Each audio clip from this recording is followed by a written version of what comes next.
الحمد لله وحده والصلاة والسلام على من لا نبي بعده أما بعد أعوذ بالله من الشيطان الرجيم بسم الله الرحمن الرحيم يا أيها الذين آمنوا كتب عليكم الصيام كما كتب على الذين من قبلكم لعلكم تتقون سورة البقرہ آیت نمبر 183۔ اللہ رب العالمین نے اس آیت کریمہ میں فرمایا، اے ایمان والو، تم پر روزے فرض کیے گئے ہیں جیسا کہ تم سے پہلے لوگوں پر فرض کیے گئے تھے تاکہ تم پرہیزگار بن جاؤ۔ اس آیت کریمہ سے معلوم ہوا کہ روزہ ان احکامات شرعیہ میں سے ہے جن کا ذکر سابقہ آسمانی ادیان میں موجود ہے۔ نبی اکرم صلی اللہ علیہ وسلم نے ارشاد فرمایا، بنی الاسلام علی خمس شہادت ان لا الہ الا اللہ وان محمدا عبدہ ورسولہ واقام الصلاۃ وایتاء الزکاۃ والحج وصوم رمضان۔ اسلام کی بنیاد 5 چیزوں پر ہے۔ نمبر 1، اس بات کی شہادت دینا کہ اللہ تعالیٰ کے علاوہ کوئی معبود نہیں، کوئی لائق عبادت نہیں، اور محمد صلی اللہ علیہ وسلم اللہ کے بندے اور رسول ہیں۔ نمبر 2، نماز قائم کرنا۔ نمبر 3، زکوٰۃ ادا کرنا۔ نمبر 4، حج کرنا۔ نمبر 5، رمضان المبارک کا روزہ رکھنا۔ اس حدیث نبوی سے معلوم ہوا کہ روزہ اسلام کی ایک ایسی اہم عبادت ہے جسے اسلام کی بنیاد قرار دیا گیا ہے۔ روزہ اپنے اندر ایک عجیب خصوصیت رکھتا ہے کہ ریاکاری اور دکھلاوے سے کوسوں دور اور چشم اغیار سے پوشیدہ سراپا اخلاص اور عابد و معبود، ساجد و مسجود کے درمیان ایک راز ہے۔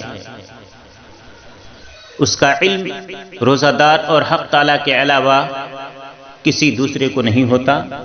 جیسے دیگر عبادات، نماز، حج، جہاد وغیرہ کی ایک ظاہری حیت و صورت ہوتی ہے، روزے کی اس طرح کوئی ظاہری شکل و صورت نہیں ہوتی جس کی وجہ سے کوئی دیکھنے والا اس کا ادراک کر سکے۔ جیسے روزہ رازق و مرزوق اور مالک و مملوک کے درمیان ایک سر و راز ہے، اسی طرح اس کے ثواب و بدلہ کا بھی عجیب معاملہ ہے۔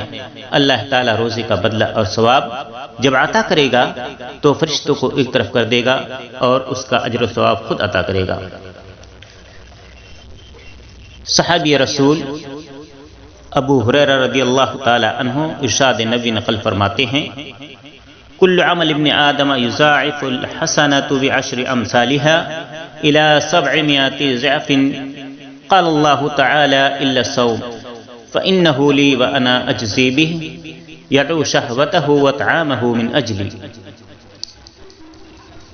بخاری کتاب الصوم باب هل يقول انی صائم اذا شتم، حدیث نمبر 1904۔ مسلم کتاب الصیام باب فضل الصیام، حدیث نمبر 1151۔ اس حدیث پاک میں اللہ کے نبی جناب محمد عربی صلی اللہ علیہ وسلم کا فرمان ہے کہ آدم کے بیٹے کے تمام اعمال بڑھا دیے جائیں گے، ایک نیکی 10 گنا سے 700 گنا تک بڑھا دی جائے گی۔ اللہ تعالیٰ فرمائے گا، روزہ چونکہ صرف میرے لیے ہی رکھا گیا ہے، میں ہی اس کی جزا عطا کروں گا۔ دنیا میں روزہ دار نے اپنی خواہش اور کھانا میری خاطر ترک کیا تھا۔ عجزی لفظ کو اگر بصیغہ مجہول یعنی عزا پڑھا جائے تو مطلب یہ ہوگا کہ روزے کا بدلہ میں خود ہوں۔ اسی طرح اللہ تعالیٰ نے روزہ دار کے لیے جنت میں ایک خاص دروازہ بنا دیا ہے جس کا نام باب الریان ہے۔ نبی اکرم صلی اللہ علیہ وسلم کا ارشاد ہے، فی الجنت 8 ابواب منها باب یسمى الریان لا يدخله الا الصائمون۔ صحیح بخاری کتاب بدء الخلق باب صفت ابواب الجنہ، حدیث نمبر 3257۔ صحیح مسلم کتاب الصیام فضل الصیام 1152۔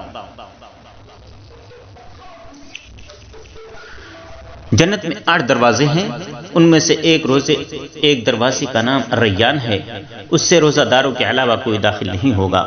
ایک اور ارشاد نبوی ہے، اذا دخل شہر رمضان فتحت ابواب السماء وفی روایہ فتحت ابواب الجنہ وغلقت ابواب جہنم وسلسلت الشیاطین۔ جب رمضان مبارک کا مہینہ مومنوں پر داخل ہوتا ہے تو آسمان کے دروازے، اور ایک روایت میں ہے کہ جنت کے دروازے کھول دیے جاتے ہیں اور جہنم کے دروازے بند کر دیے جاتے ہیں اور شیاطین کو جکڑ دیا جاتا ہے۔ صحیح بخاری کتاب الصوم باب هل یقال رمضان او شہر رمضان، مسلم کتاب الصیام باب فضل شہر رمضان، حدیث نمبر 1079۔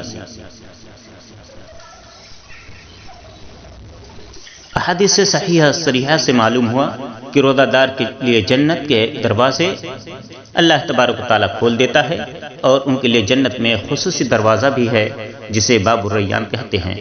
اللہ کی وسیع جنت کا حصول عقائد صحیحہ اور اعمال صالحہ سے ہی ہوتا ہے، لیکن بعض لوگ ایسے بھی ہیں اسی کائنات میں موجود ہیں جو صحیح عقیدے سے محروم اور اعمال بد کے دل دادا ہیں۔ افیون و چرس اور ہیروئن کے رسیا، بدکاری اور شراب نوشی سے مخمور دل دادا، حلال و حرام کی پابندیوں سے آزاد، عفت و عصمت کی چادر کو تار تار کرنے والے، حیا و غیرت کا جنازہ نکال دینے والے، اور پلید و گندگی زبانوں سے دمادم مست قلندر علیحدہ پہلا نمبر، نہ نیتی نہ قضا جیسے نعرے لگانے والوں نے اپنی نجات کے لیے قرآن و حدیث کی تعلیمات کے برعکس معیار و ذرائع اپنا رکھے ہیں۔ اللہ کی جنت ایسی ہے جو ان خرافات سے مبرہ ہے، اور وہ اہل توحید، مومنین و مجاہدین اور اللہ کے نیک و صالح بندوں کے لیے بنائی گئی ہے، جو عقائد و اعمال کے اعتبار سے نفیس ترین لوگ ہیں اور فرائض کی پابندی کرنے والے اور نوافل تطوع کو خوش دلی اور رغبت و اشتہا اور ذوق و شوق سے سر انجام دینے والے ہیں۔ اللہ رب العالمین سے دعا ہے کہ العالمین ہم تمام لوگوں کو صحیح معنوں میں روزہ رکھنے اور اہل توحید مومنین جیسے عقائد و اعمال اپنانے کی توفیق عطا فرمائے، آمین۔ اقول قولی ھذا استغفر اللہ لی وسائر المسلمین فاستغفروہ من کل ذنب انہ هو الغفور الرحیم۔ والسلام علیکم ورحمۃ اللہ وبرکاتہ۔